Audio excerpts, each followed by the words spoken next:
So here we will check what is Boyle's law.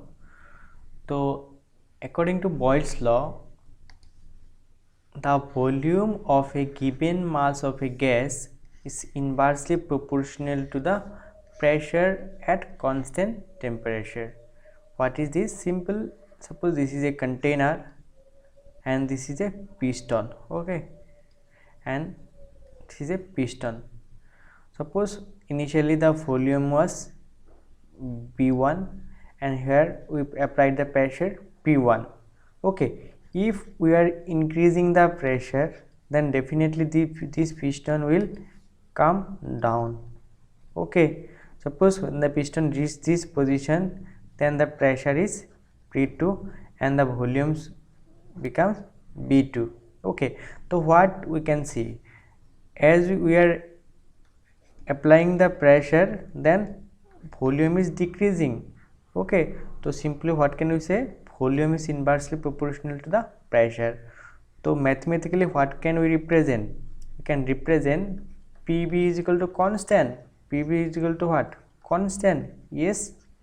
Okay, so mathematically we can prove it like this: P1 is equal to P2 V2.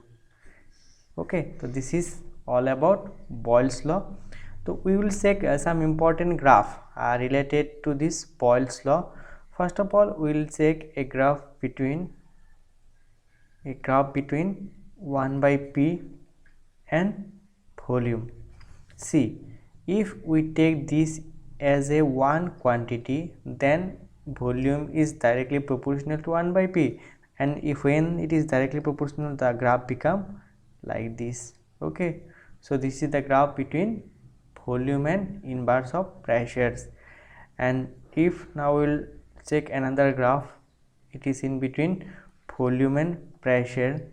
So see, from here, if we are increasing the volume, if the pressure is increasing, volume is decreasing, so this will be a slope.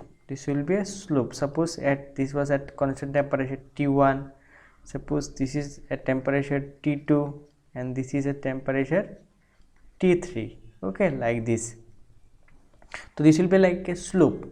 But a question may be asked whether T1 and T2 and T3, which one is larger and which one will be smaller. So definitely remember T3, T2 and it will be T1, and this curve is called isotherm curve.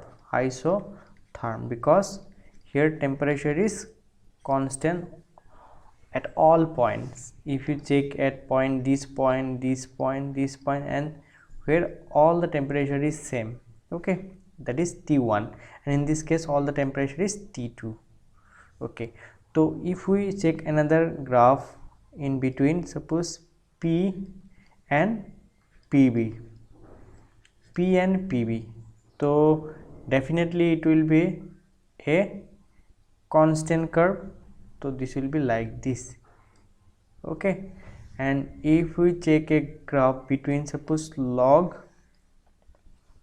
B by log P, okay, so we know P is inversely proportional to B, so this will be negative slope.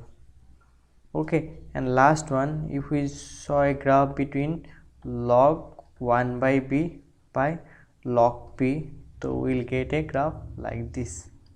Okay, so these are very important points related to Boyle's law. Hope you got it. Okay, that's it for today.